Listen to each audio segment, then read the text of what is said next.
So, my name is Straley. I was in ATN2 and was in VP-5 from 1960 until late February of 1962. I had been on Crew 9 flying 131521 until summer of 1961, and when I became the first tech on Crew 10 and began flying. Went from the newest airplane in the squadron to the oldest airplane in the squadron. I think I was a junior first tech, so that's why they gave me the oldest plane.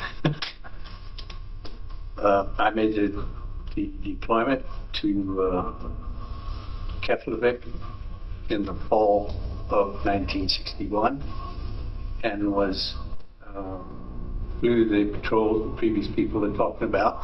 When we leave Keflavik, we typically flew these ice patrols, but we would go to Scoresby Sound on Greenland, and we would drop stuff out to those people, their mail and sometimes candy, Christmas e-dumps. As I recall, it was an Eskimo village pretty much. And we leave there and fly northeast to Jan Mayen Island, a small island belonging to Norway. And we would throw out parts and mail to the Norwegians.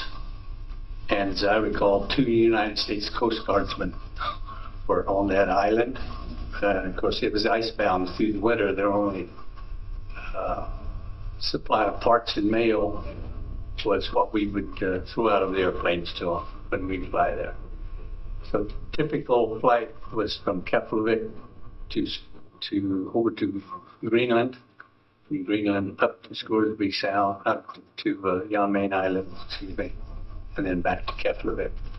And it was several hours of patrol. I knew several of the folks on LA9 when that went.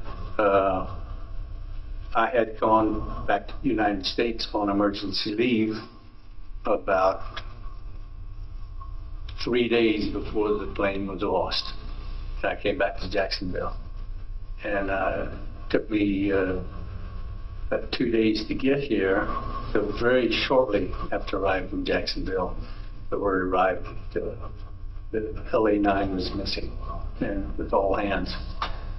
And I was not there for that initial search and rescue effort, all those flights. I returned to Iceland after a couple of weeks here in the United States. And as a previous gentleman have stated, every time we flew patrol, of course, we were, always had our eyes and ears out for any kind of indication from the crew of LA9. Some of those guys were fairly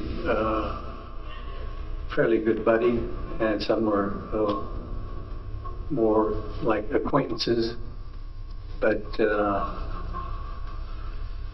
it's kind of difficult to go off and leave them there.